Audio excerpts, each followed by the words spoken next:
और इसी बीच एक बड़ा अपडेट आपको बता दें, क्योंकि आज समर्थ को कोर्ट में पेश किया गया है और ऐसे में सुनवाई लगातार चल रही है। पुलिस की तैयारी है, 7 दिन की रिमांड मांगेगी पुलिस और ऐसे में 7 दिन में क्या कुछ पूछताछ होगी वो भी आपको बताएंगे।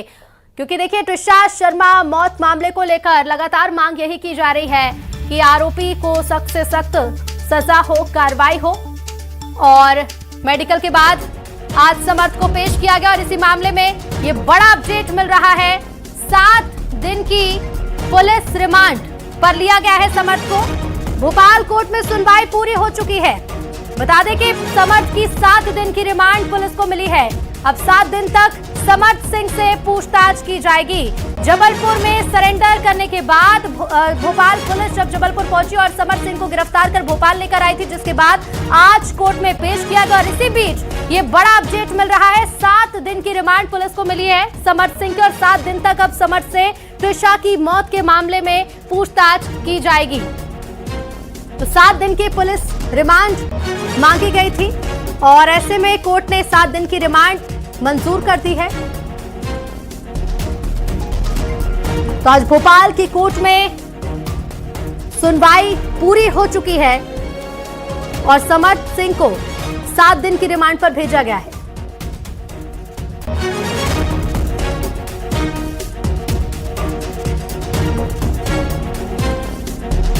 तो आरोपी समर्थ की भोपाल की कोर्ट में पेशी हुई और सुनवाई भी पूरी हो चुकी है और इस सुनवाई में कोर्ट ने 7 दिन की रिमांड को मंजूर कर दिया है। भोपाल पुलिस ने 7 दिन की रिमांड मांगी थी, जिसे मंजूर कर दिया गया। अब 7 दिन तक आरोपी समर्थ से पुलिस पूछताछ करेगी।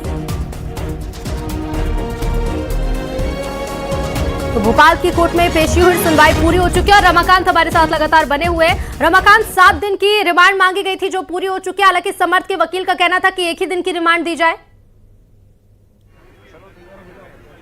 जी देखिए, सुनवाई के दौरान कोर्ट ने साफ कर दिया है कि समर्थ सिंह की 7 दिन की रिमांड कोर्ट ने मंजूर कर लिया है। जो पुलिस ने पीआर मांगा था, पुलिस रिमांड मांगी थी समर्थ सिंह की, कोर्ट ने उसको मंजूर कर लिया है और समर्थ सिंह को पुलिस हिरासत में सौंप दिया गया है। अब पुलिस समर्थ सिंह से 7 दिन तक इस पूरे मामले को लेकर पूछताछ करेगी। डिटेल में पूछताछ की जाएगी, साक्ष्य जब्त किए जाएंगे और यह भी सुनने में आ रहा है कि उनका जो पासपोर्ट है वो जब्त कर लिया गया है और इसके साथ ही अब उनसे गहनता से पूछताछ की जाएगी कि आखिर उस 12 मई की रात को क्या हुआ था जब ट्रिशा ने सुसाइड किया था या उन्हें हैंग ऑन किया गया था। इस तरह से पूरे मामले को लेकर पुलिस को बड़ी सफलता मिली है और कहीं न कहीं परिजनों का विश्वास भी कानून पर कायम हुआ है कि जो लगातार मांग कर रहे थे कि समर्थ सिंह को जेल भेजा जाना चाहिए, अब 7 दिन की रिमांड उनकी मंजूर कर ली गई है और समर्थ सिंह को पुलिस कस्टडी में सौंप दिया गया है। पुलिस अब पूरे इस मामले में समर्थ सिंह से लगातार पूछताछ करेगी, डिटेल में पूछताछ करेगी, सीन रिक्रिएशन भी किया जा सकता है और जो साक्ष्य थे इस पूरे मामले में उनको जब्ती भी किया जाएगा। साथ ही और इस गंभीर मामले में, हाई प्रोफाइल मामले में जो मामले सामने आएंगे समर्थ सिंह से पूछताछ के दौरान कई बड़े खुलासे भी हो सकते हैं, कई और राज भी सामने आ सकते हैं कि आखिर मौत के 4 घंटे पहले तक ब्यूटी पार्लर में हेड मसाज करा रही ट्रिशा से 4 घंटे बाद ही जान देने पर क्यों आमादा हो गई, क्यों उसने सुसाइड किया, क्या उसने वाकई में सुसाइड किया था, ये हत्या है। ट्रिशा के परिजन लगातार कह रहे हैं कि ये सुसाइड नहीं मर्डर है और अब इस मामले में खुलासा हो जाएगा पुलिस की पूछताछ के बाद कि ये वाकई में उस रात में क्या हुआ था 12 मई की रात को। अब समर्थ सिंह को 7 दिन के पुलिस रिमांड में लेकर पुलिस लगातार पूछताछ की जाएगी और अगर पूछताछ में कुछ सामने नहीं आता है, समर्थ सिंह सहयोग नहीं करते हैं, तो पुलिस उनकी रिमांड बढ़ाने के लिए 7 दिन बाद फिर से कोर्ट में आ सकती है और फिर से कोर्ट को कन्वेंस करने की कोशिश करेगी कि अगर समर्थ सिंह सहयोग नहीं करते हैं तो उन्हें और भी आगे रिमांड दी जाए। जी बिल्कुल, रिमांड की बात तो कही गई है, इसके साथ ही पासपोर्ट जब्त करने के आदेश भी दिए गए रमाकांत। जी, मैंने आपको जैसा बताया कि उनका पासपोर्ट जब्त करने के आदेश दिए गए हैं ताकि वो कहीं भी बाहर नहीं जा पाए। इससे पहले बार काउंसिल ऑफ इंडिया भी उनका जो है वो एडवोकेसी का लाइसेंस निरस्त कर चुका है, वो प्रैक्टिस भी नहीं कर सकेंगे और तो और वकालत भी जब उनसे छूट जाएगी और पासपोर्ट जब्त करने के बाद बाहर जाने की सभी संभावनाएं भी खत्म हो जाती हैं। ऐसे में अब समर्थ सिंह के लिए पुलिस को कोऑपरेट करना बड़ी चुनौती होगी और इस पूरे मामले के जो भी राज हैं उनसे पर्दाफाश करना अब समर्थ सिंह के लिए बहुत जरूरी हो जाता है, नहीं तो ये तय माना जा रहा है कि अब वो उनको जेल भेजा भी जा सकता है, क्योंकि पुलिस 7 दिन अपनी रिमांड में रखकर पुलिस रिमांड में उनसे लगातार पूछताछ करेगी। इस मामले को लेकर सारे खुलासे अब समर्थ सिंह ही करेंगे। उस रात क्या हुआ था, उसके बाद क्या हुआ, समर्थ सिंह 10 दिनों तक कहां लापता रहे, किन लोगों ने उन्हें शरण दी, उन लोगों पर भी कार्रवाई होगी। जैसा कि कुछ देर पहले पुलिस कमिश्नर ने कहा था कि जिस तरह से ये देखिए कि जो है वो वकील जो है वो टिशा के सामने आ चुके हैं। हम उनसे बात करने की कोशिश करते हैं कि जी अंकुर को बुला यार, अंकुर को बुला, 2 मिनट सब बताएंगे सर। आज की प्रोसीडिंग्स अंकुर ने करी है, अंकुर बताएंगे आपको आज क्या हुआ है। आज कल नहीं बता देना। कल जबलपुर से आरोपी को पकड़ के भोपाल लाई है पुलिस। आज पुलिस ने उन्हें सुबह पेश कराया मजिस्ट्रेट साहब के सामने। 7 दिन का रिमांड मांगा था और सभी परिस्थितियों को देखते हुए कि अभी शुरू से ये लगातार फरार है 12 तारीख के बाद से, आज मजिस्ट्रेट साहब ने 7 दिन का पुलिस रिमांड दे दिया है आरोपी को। बॉडी लैंग्वेज क्या बोला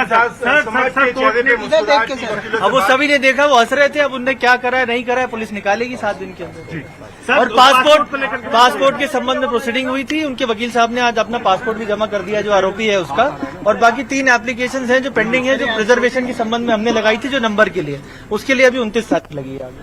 10 दिनों तक कहाँ रुके थे, कोई जानकारी उन्होंने अभी कुछ नहीं दिया। अब इन्वेस्टिगेशन होगा और इसमें 10 दिन तक वो किसके संरक्षण में थे, अगर कोई सरकारी लोग इसमें इन्वॉल्व है जिनके पास वो थे तो उसके लिए भी प्रोसीडिंग है, उसके लिए भी सजा इन्वेस्टिगेटिव। हम आपको सिर्फ इतना बता सकते हैं कि कल हमने उनको शाम को 5:30 पौने 6 बजे डिस्ट्रिक्ट एंड सेशन जज जबलपुर के कोर्ट नंबर 32 में से दरवाजा खुलवा करके हमने जब चेक करा तो वो वहां पर बैठे हुए थे और वहां पे 3 उनके बाबू थे। जब मैंने उनसे पूछा कि ये व्यक्ति कौन है तो पहले उन्होंने बोला कि हम नहीं जानते कौन है, और फिर ये वहां से उठ के भागे। जब मैं ऊपर जा रहा था और जो हमारे जबलपुर के कलीग हैं एडवोकेट पीयूष तिवारी, वो मेरे साथ थे। जब हम दौड़ते हुए ऊपर जा रहे थे, जब हमें पता चला कि उस कोर्ट में हो सकते हैं, तो मीडिया के जो आप लोग के सारे साथी थे जबलपुर के, वो हमारे पीछे पीछे आ गए। और चूंकि वो कोर्टरूम के दरवाजे के बाहर मीडिया खड़ी हो गई थी, इसीलिए जब इन्होंने वहां से भागने की कोशिश करी और जब इन्होंने भागने की कोशिश करी तो पहले मैंने इनको रोका। मैंने बोला आप लॉयर हैं, आपके ऊपर प्राइज मनी है, आपको प्रॉपर तरीके से सरेंडर करना चाहिए। तो इन्होंने वहां पे सरेंडर नहीं किया और ये भागे और बाहर इनके कई सारे लॉयर्स आए जो हम लोगों के साथ और मीडिया पर्सन्स के साथ सबके साथ धक्का मुक्की करते हुए इनको सबको वहां से ले गए। और जो बिल्डिंग है वो काफी लंबी, हम फर्स्ट फ्लोर पे थे, वहां से सेकंड नीचे उतारा इन्होंने। नीचे उतार करके फिर ये बाजू वाली बिल्डिंग में, मुझे ऐसा बताया गया क्योंकि जबलपुर कोर्ट का मुझे बहुत ज्यादा जानकारी नहीं है, लेकिन एक कमरा है जहां पर जो बताया गया कि बार एसोसिएशन के अध्यक्ष का कमरा है। मैं वहां के बार एसोसिएशन को नहीं जानता हूं, अध्यक्ष को भी नहीं जानता हूं। मुझे ये भी नहीं पता है कि जिस व्यक्ति के बारे में बोला गया कि ये बार एसोसिएशन का अध्यक्ष है, वो अध्यक्ष ही थे कि नहीं थे।